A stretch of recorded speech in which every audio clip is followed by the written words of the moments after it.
வெளிநாட்டுல இருக்க நீங்க உங்க குழந்தைகளுடைய பிறந்த நாளுக்கோ உங்க கல்யாண நாளுக்கோ அல்லது வீட்டு விசேஷங்களுக்கு போன்ல ஒரு விஷ் பண்ணா போதும்னு நினைக்கிறீங்களா? இல்ல சின்னதா ஒரு சர்ப்ரைஸ் கிஃப்ட் கொடுக்கற மூலமா அந்த நாளையே மறக்க முடியாத நாளா மாத்தணும்னு நினைக்கிறீங்களா? அப்படின்னா கால் பண்ணுங்க 9342752934 8438883777 EMS கிஃப்ட்ஸ். உங்கள் அன்பை அசத்தலான முறையில் வெளிப்படுத்துங்கள்.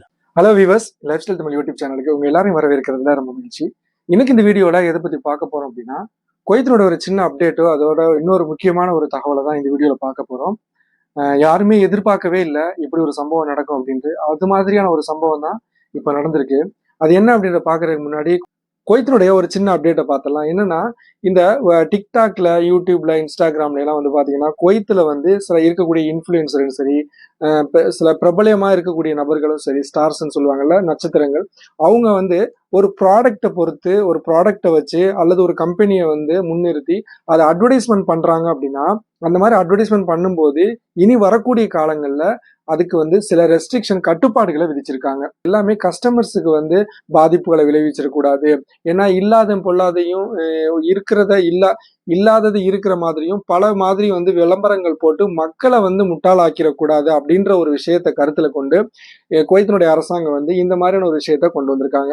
அதாவது இனி வரக்கூடிய காலங்கள்ல இன்ஃபுளுசரா இருக்கக்கூடிய நபர்கள், பிரபலமா இருக்கக்கூடிய நபர்கள், சில சினிமாவுல சில நடிகர் நடிகைகள், இந்த மாதிரி பிரபலமா ரொம்ப பிரபலமா இருக்கக்கூடியவங்க எல்லாம் வந்து ஒரு ஒரு ப்ராடக்டே ஒரு கம்பெனி விளம்பரப்படுத்துறாங்க அப்படின்னா, அதுக்கு முன்னாடி அவங்க வந்து அந்த குவைத் அரசாங்கத்துல வந்து அது சம்பந்தமான டிபார்ட்மெண்ட்ல லைசன்ஸ் வாங்கியிருந்திருக்கணும். அந்த லைசன்ஸ் எப்படி வாங்கணும் அப்படின்னா, அவங்களுடைய அந்த சோசியல் மீடியா அக்கௌண்ட் இருக்கும் பாத்தீங்களா, அதை வந்து அரசாங்கம் கவர்மெண்ட் வந்து வெரிஃபை பண்ணிட்டு அது எல்லாமே ஓகே தான், இவங்க சரியான முறையில தான் அந்த சோசியல் மீடியா வந்து போயிட்டு இருக்கு, எந்த ஒரு இதுவும் வயலேஷன் இல்லை அப்படின்றத அவங்களுடைய அந்த கட்டுப்பாடுகள் ரெஸ்ட்ரிக்ஷனுக்கு உள்ள வந்தா மட்டும்தான் அவங்க லைசன்ஸ் கொடுப்பாங்க.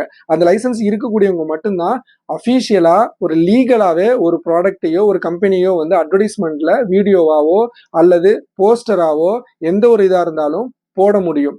இதை தவிர்த்து நீங்க சாதாரணமா எந்த ஒரு தனிநபரும் சரி அட்வர்டைஸ்மெண்ட் எது போட்டாலுமே வந்து அது நாளை பின்ன பிரச்சனைகள்ல தான் முடியும்.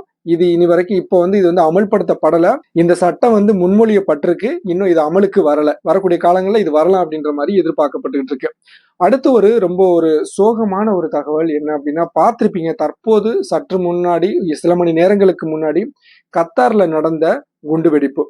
கத்தார்ல இஸ்ரேலுடைய குண்டுவெடிப்பு தான். நம்ம இப்போ நீங்க இந்த போட்டோ பார்த்தாலும் உங்களுக்கு தெரியும், இந்த வீடியோஸ் எல்லாம் பார்த்தீங்க அப்படின்னா, அதாவது இஸ்ரேல் வந்து ஹமாஸுக்கு அந்த போர் நிறுத்தத்துக்கு உண்டான, இஸ்ரேலுக்கும் ஹமாஸுக்கும் போர் நிறுத்தத்துக்கு உண்டான அந்த பேச்சுவார்த்தை நடத்துறதுக்கு அழைப்பு விடுக்கப்பட்டு அந்த பேச்சுவார்த்தை நடந்துகிட்டு இருக்கக்கூடிய சூழ்நிலையில தான் இந்த ஒரு குண்டுவெடிப்பு சம்பவம் நடந்திருக்கு.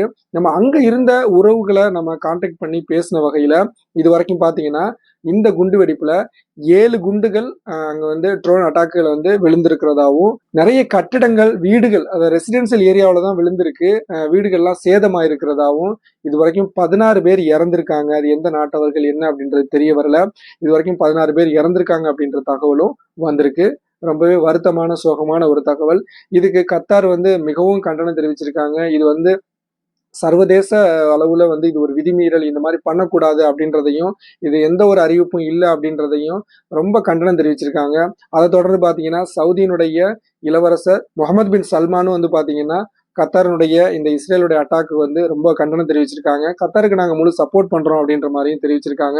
அரபு தேசங்கள் எல்லாமே ரொம்ப ஒரு பதட்ட நிலையில இருந்துகிட்டு இருக்கு. என்ன நடக்கும் எது நடக்கும்னு தெரியல. சாதாரணமாவே கத்தார் அரசாங்கம் வந்து ரொம்ப ஸ்ட்ராங்கான, ரொம்ப போல்டான ஒரு அரசாங்கம். என்ன மாதிரி இதை முன்னெடுத்துட்டு போக போறாங்கன்றதும் தெரியல. பொறுத்து தான் பார்க்கணும். இந்த நிலையில அந்த பாதிக்கப்பட்ட மக்களுக்கும் இனி என்ன நடக்க போகுது அப்படின்ற இந்த பதட்ட சூழ்நிலைய வந்து ஒரு அமைதியான நிலைக்கு கொண்டு போகணும் அப்படின்றதுக்காகவும் இறைவனிடத்துல பிரார்த்திப்போம்.